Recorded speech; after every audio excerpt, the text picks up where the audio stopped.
Hello. I don't know if you know me all, but I'm Ryan's brother. I'm like the Ethiopian version, though, tall and skinny.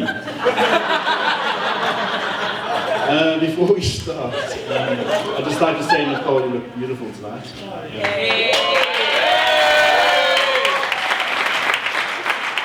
And so do your bridesmaids, Rugella and Jackie. You guys are amazing. We'd like to drink a toast to you. If you could all just lift your glasses. Toast to you. Yay! Another goal. Ryan, you also look mighty pretty. You look mighty pretty good. Growing up with Ryan.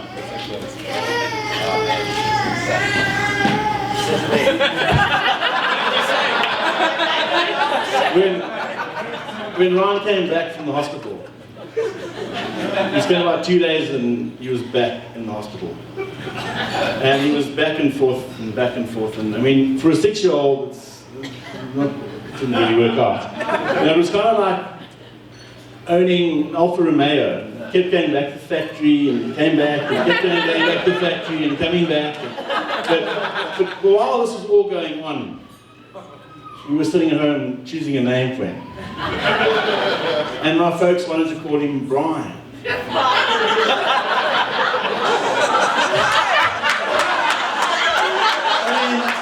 Brian, like Brian and Allan, I mean, it's like Methodist ministers. But anyway, I got my 5 cents worth and I managed to persuade them to change it to Ryan. And ever since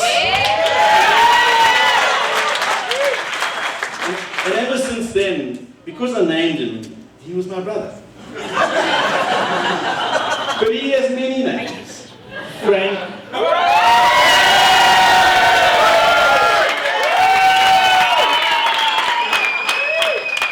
Bruno.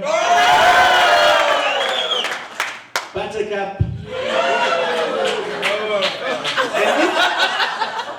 And only if through his uncle can he call him Riney. Anyway. Okay. Now Ryan started off with nursery school, which he frequently bunked because it was better playing with his Sotho friends than going to school and getting beaten. You know, and for work, Ryan, the hard yards started early. When all the other children were playing outside in the afternoons, Ryan was doing homework until 5 with Mom. You know, and he used to put the hours in. Because the way words looked to Ryan was always far more important than how they spelled.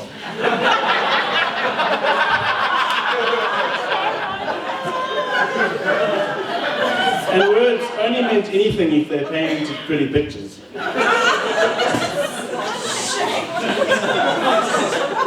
During Ryan's teenage years, he had to live in an outside room because it was just better that way.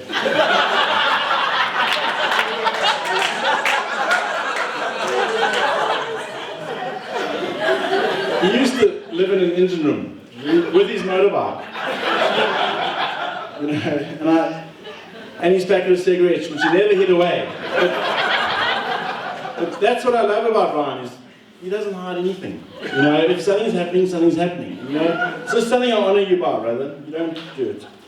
You know, and then when he was at Queen's College, we actually thought that he was going to become a locksmith because he owned all the keys for the front doors of the hospital. Anyway, Ryan, you've grown up to be a fine young man.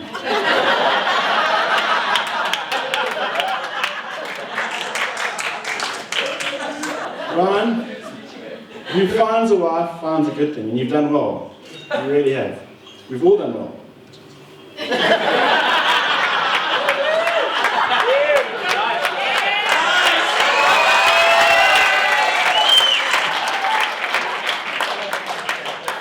Angel, I lived with Ryan. You're doing well. And you and Ryan fit perfectly. I don't know many people that are so different, but I honor you in the way that you'd be able to compromise, and this is why we have this. It's part of that ability for you two to compromise, which I really admire. Brian, I love you as a brother. I love being your brother.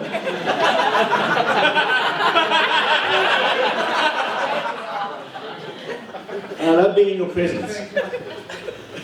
And as Henry John will tell you, I also love watching rugby with you, because if France and New Zealand are playing, you'll say to me, "What colour are we?"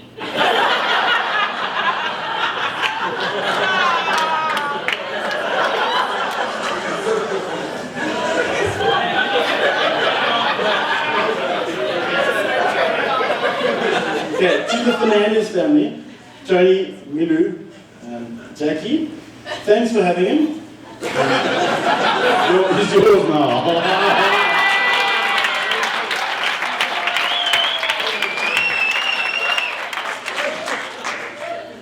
Mom, we love you. You've done a great job on us. We've only been arrested once.